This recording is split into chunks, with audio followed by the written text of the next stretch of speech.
नमस्कार, NB news world में आप सभी का स्वागत है। मैं हूं धनेश्वरी देवांगन। अब खबरें विस्तार से। दिल्ली की अदालत ने उबर कैब के चालक शिव कुमार यादव को 25 वर्षीय एक महिला एग्जीक्यूटिव के साथ पिछले साल अपनी टैक्सी में बलात्कार करने और उसकी जान को खतरे में डालने के लिए उम्र कैद की सजा सुनाई है। उबर रेप के दोषी शिव कुमार यादव को अदालत ने उम्र कैद की सजा सुनाई है। गौरतलब है कि पिछले साल 6 दिसंबर को उबर कैब के ड्राइवर शिव कुमार यादव पर कंपनी की गाड़ी में एक युवती से दुष्कर्म करने का आरोप लगा था। कोर्ट ने चालक को महिला के साथ बलात्कार करने, उसकी जान खतरे में डालने, उसका अपहरण करने और उसे धमकाने के अपराध का दोषी ठहराया था। घटना उस वक्त हुई जब प्राइवेट कंपनी में काम करने वाली पीड़िता ने एप्लीकेशन सर्विस के जरिए कैब की सर्विस ली। वारदात के कुछ समय बाद ही पुलिस ने आरोपी ड्राइवर शिव कुमार यादव को धर दबोचा था। इस वारदात से कैब कंपनियों के काम करने के तरीके और उनके ड्राइवर पर गंभीर सवाल खड़े हो गए थे। वारदात के बाद दिल्ली में कुछ समय तक उबर को अपनी सेवाएं बंद करनी पड़ी थी।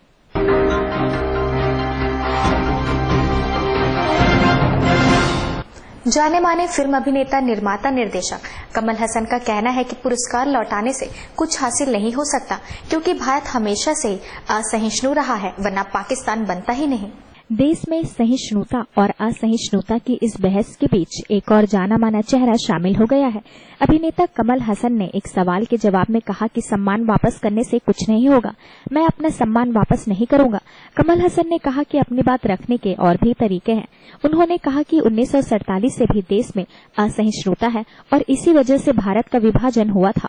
हर 5 साल में असहिष्णुता पर बहस होनी चाहिए और इस पर रोक लगनी चाहिए। हसन ने कहा कि मैं धार्मिक व्यक्ति नहीं हूं, लेकिन मैं हर धर्म की इज्जत करता हूं। अगर अवार्ड वापस किए जाते हैं तो इससे कुछ नहीं बदलने वाला। अवार्ड वापस करने से मुद्दों को कुछ तवज्जो जरूर मिल जाएगी, लेकिन अगर वह लिखे तो मुद्दों पर इससे ज्यादा लोगों का ध्यान जाएगा। लेखकों और कलाकारों को भी अपनी तरफ से ज्यादा सहिष्णु होना पड़ेगा।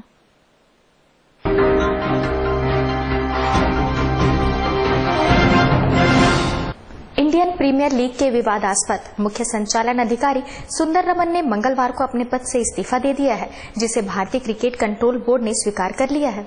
इंडियन प्रीमियर लीग के मुख्य संचालन अधिकारी सुंदर रमन ने अपने पद से इस्तीफा दे दिया है, जिसे बीसीसीआई में सत्ता परिवर्तन के बाद उनके भविष्य को लेकर लगाई जा रही अटकलें भी समाप्त हो गई। ढांचे को पाक साफ करने की कवायद के तहत बीसीसीआई ने भी रमन का इस्तीफा स्वीकार कर लिया। दरअसल बीसीसीआई अध्यक्ष शशांक मनोहर ने 31 अक्टूबर तक उन्हें पद छोड़ने को कहा था। आईपीएल अध्यक्ष राजीव शुक्ला ने कहा, हाँ, उन्होंने बीसीसीआई अध्यक्ष को इस्तीफा सौंप दिया है और बीसीसीआई अध्यक्ष ने इसे स्वीकार कर लिया है। उन्होंने कहा, इसमें कोई संदेह नहीं है कि वो सक्षम व्यक्ति हैं और इतने वर्षों तक उन्होंने पूरी क्षमता के साथ आईपीएल को देखा। मैं आईपीएल को उनके योगदान की सराहना करता हूँ और उन्हें भविष्य के लिए शुभकामनाएं देता हूँ।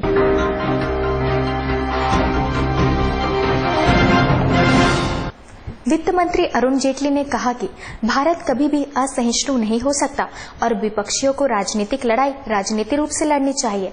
उन्होंने आश्चर्य जताते हुए कहा कि असहिष्णुता कहाँ है।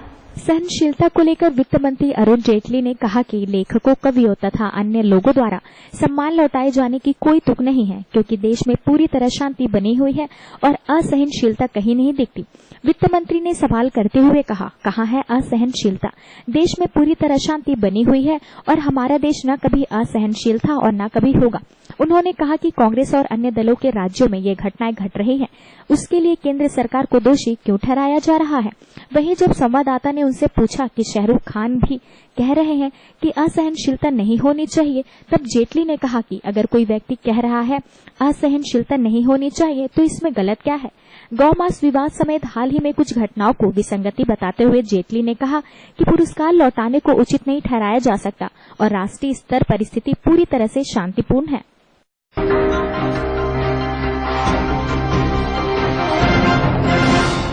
न्यायाधीशों की नियुक्ति से संबंधित कोलिजियम प्रणाली में सुधार के लिए संबंधित पक्षों को सलाह पर विचार कर रहे हैं। सुप्रीम कोर्ट ने स्पष्ट किया है कि 2 दशक पुरानी इस प्रणाली को पूरी तरह संशोधित करने की आवश्यकता नहीं है। कोलिजियम सिस्टम में सुधार के संदर्भ पर अटॉर्नी जनरल ने सुप्रीम कोर्ट से कहा है कि जजों की नियुक्ति से पहले बार काउंसिलिंग की राय ली जानी चाहिए। मुकुल रोहतगी की सरकार की ओर से दिए गए सुझावों में यह भी कहा गया कि न्यायाधीशों की नियुक्ति पर एक निर्धारित मानदंड को सार्वजनिक किया जाना चाहिए। इस पर सुनवाई के दौरान कोर्ट ने कहा कि उन्हें सुझावों की लंबी फहरिस्त मिली है। इन सभी तमाम बिंदुओं पर गौर करने के बाद कोर्ट ने कहा कि हम इस नतीजे पर पहुंचे हैं कि कोलिजियम सिस्टम को बेहतर बनाने के लिए 4 मुद्दों का ख्याल रखना जरूरी है। इसके लिए पारदर्शिता, न्यूनतम योग्यता, कोलिजियम सेक्रेटरी और भावी नियुक्ति के बाद शिकायतों से निपटाने पर ध्यान देना होगा। कोर्ट ने यह भी कहा कि कोलिजियम व्यवस्था को पूरी तरह से बदला नहीं जा सकता।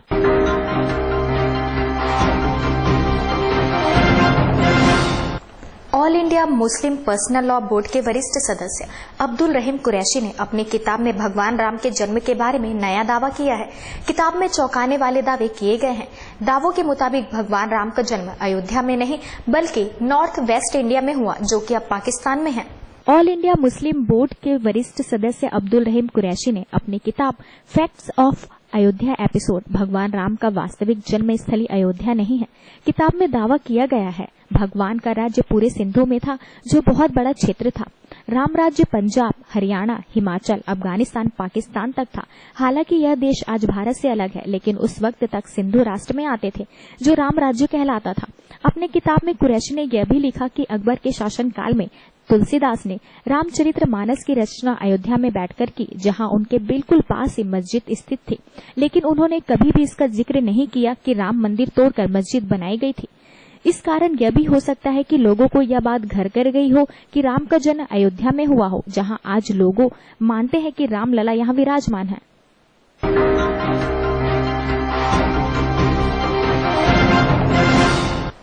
देश भर में बीफ पर हो रहा विवाद कहीं पर से थमता नजर नहीं आ रहा है। अब एक नए विवाद को हवा देते हुए एक बीजेपी नेता ने कर्नाटक के मुख्यमंत्री सिद्धार्थ मैया को धमकी दी है कि अगर उन्होंने बीफ खाया तो उनकी गर्दन कलम कर दी जाएगी। शिमोगा के एक बीजेपी नेता ने कर्नाटक के मुख्यमंत्री सिद्धार्थ मैया को शहर के गोपी सर्कल में बीफ खाने की चुनौती दी है। बीजेपी नेता ने जताया कि अगर सिद्धार्थ मैया बीफ खाते हैं तो उनका सिर कलम कर दिया जाएगा। जानकारी के मुताबिक शिमोगा नगर निगम के पूर्व अध्यक्ष SN जन्ना बसपा ने कहा कि मुख्यमंत्री सिद्धार्थ मैया एक तानाशाह की तरह बर्ताव कर रहे हैं। जन्ना बसपा ने आगे कहा, अगर सीएम को बीफ खाना है तो खाए, उन्हें कोई नहीं रोकेगा। लेकिन शिमोगा के गोपी सर्कल पर अगर वह बीफ खाते हैं तो उनका सिर कलम कर दिया जाएगा। हम ऐसा करने के लिए दोबारा नहीं सोचेंगे।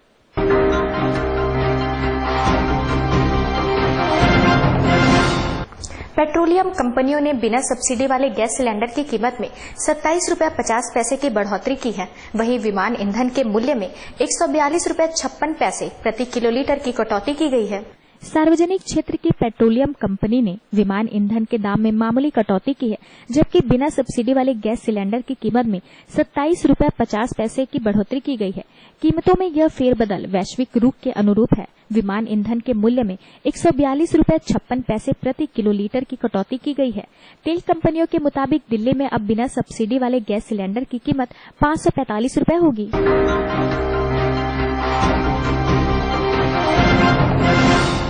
बॉलीवुड एक्टर और बोनी कपूर के बेटे अर्जुन कपूर का कहना है कि वो अभी तक सिंगल है, लेकिन मिंगल होने के लिए तैयार है। बता दें कि अर्जुन कपूर का नाम कई एक्ट्रेस के साथ जुड़ चुका है। इशक जादे से बॉलीवुड में करियर शुरू करने वाले अभिनेता अर्जुन कपूर का नाम हर बार किसी न किसी कंट्रोवर्सी में फंस जाता है, या फिर वो हर बार किसी एक्ट्रेस को डेट करने की खबरों की वजह से सुर्खियों में छाए रहते हैं। लेकिन इस सब बातों को अफवाह बताते हुए अर्जुन ने कहा कि फिलहाल वो सिंगल है और डेटिंग के लिए तैयार है, लेकिन वो अभी शादी का कोई प्लान नहीं है। बोनी कपूर के बेटे अर्जुन कपूर ने कहा कि मेरा अभी शादी का कोई इरादा नहीं है। हाँ, मैं अभी सिंगल हूँ, लेकिन मिंगल होने को तैयार हूँ। वैसे आपको बता दें कि अर्जुन कपूर का नाम सबसे पहले अभिनेत्री आलिया भट्ट के साथ जोड़ा गया था। दोनों फिल्म 2 स्टेट में नजर आए थे।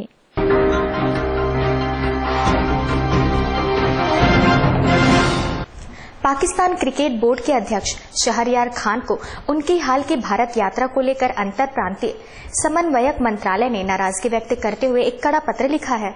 बलूचिस्तान के खेल मंत्री मियां रियाज हुसैन पीरजादा ने पीसीबी के अध्यक्ष शहरयार खान की भारत यात्रा पर स्पष्टीकरण मांगा है। पीसीबी प्रतिनिधि मंडल 2 सप्ताह पहले भारत पाकिस्तान द्विपक्षीय क्रिकेट श्रृंखला पर चर्चा के लिए बीसीसीआई अध्यक्ष शशांक मनोहर से मिलने मुंबई गया था। जानकारी के अनुसार पीसीबी अध्यक्ष को 2 नवंबर को दिए गए पत्र में इस यात्रा को गंभीर रूप से लेते हुए पीरजादा ने शहरयार से स्पष्टीकरण मांगा है कि क्या वे सरकार की अनुमति लेकर भारत गए थे।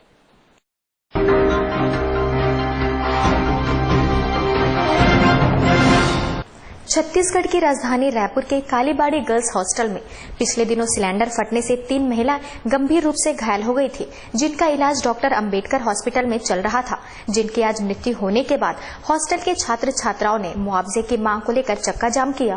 रायपुर के कालीबाड़ी गर्ल्स हॉस्टल में पिछले दिनों सिलेंडर फटने से गंभीर रूप से घायल 2 महिलाओं ने इलाज के दौरान दम तोड़ दिया। दोनों महिलाएं सुखबाई ध्रुव और ताराबाई साहू है। कालीबाड़ी स्थित पोस्ट मैट्रिक आदिवासी छात्रावास में काम करते थे। जैसे ही दोनों महिलाओं की मौत की खबर मिली, मुआवजे की मांग को लेकर छात्र छात्राओं ने डॉक्टर भीमराव अंबेडकर अस्पताल के बाहर प्रदर्शन करते हुए चक्का जाम कर दिया। सर, हम लोग इसलिए चक्का जाम किए हैं कि उनका उचित मुआवजा मिलना चाहिए और 30% चलने के बाद जो इलाज में लापरवाही बरती गई है उस पर भी कार्रवाई होनी चाहिए और साथ ही गैस एजेंसी पर भी कार्रवाई होनी चाहिए, क्योंकि उनकी लापरवाही से गैस लीक हुआ है। और हम लोग चाहते हैं कि अभी उनको तुरंत 1 लाख मुआवजा देना चाहिए और बाद में 15-15 लाख देना चाहिए और साथ ही एक बच्ची हुई है, उनका इलाज अच्छे से किया जाना चाहिए। एक्चुअली 2 महिलाओं की डेथ हो गई थी, वो सिलेंडर फटने से घायल हुई थी। उस पर उनका ये कहना था कि इनको मुआवजा राशि दिया जाना चाहिए और शासन के ऑलरेडी नियम हैं। हमने उनको बताया कि शासन के नियम हैं और शासन के जो नियम हैं उसके अलावा माननीय मुख्यमंत्री महोदय ने भी इन प्रत्येक परिवार को 1-1 लाख रुपए सहायता देने की घोषणा की है। वो इनको बताया तो उन्होंने चक्का जाम खाली कर दिया। नहीं, 15 लाख रुपए की मांग नहीं थी, वो अलग से वो लेटर लिख के दे रहे हैं, वो शासन के पास भेज देंगे, शासन जैसा निर्णय लेगी। छत्तीसगढ़ के आम आदमी पार्टी की नेत्री सोनी सोढ़ी ने बस्तर पुलिस पर कई गंभीर आरोप लगाए हैं। सोनी सोढ़ी ने राजधानी में प्रेस वार्ता में बीजापुर जिले में सीआरपीएफ और पुलिस के कुछ जवानों द्वारा आदिवासी महिलाओं के साथ कथित बलात्कार, यौन प्रताड़ना और घरों में लूटपाट करने का कथित आरोप लगाया है। साथ ही उनका यह भी कहना है कि पुलिस बस्तर के लोकल पत्रकारों को भी डरा धमका रही है।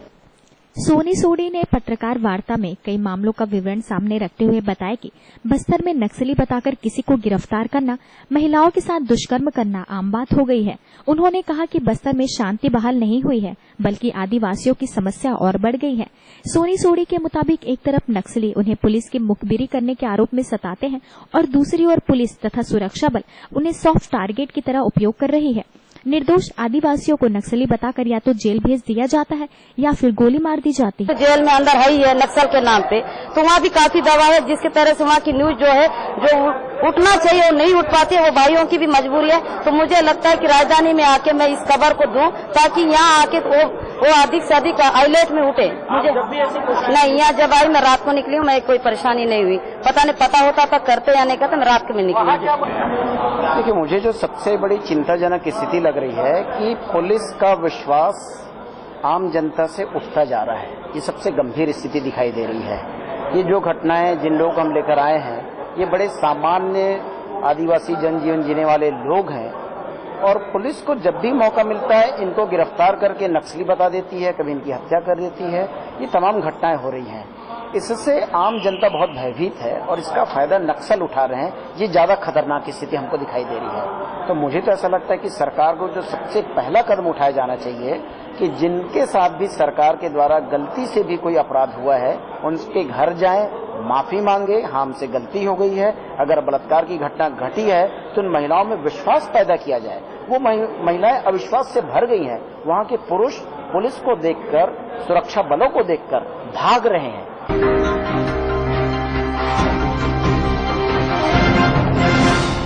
ताजा तरीन खबरों के लिए बने रहिए हमारे साथ एनबी न्यूज वर्ल्ड में।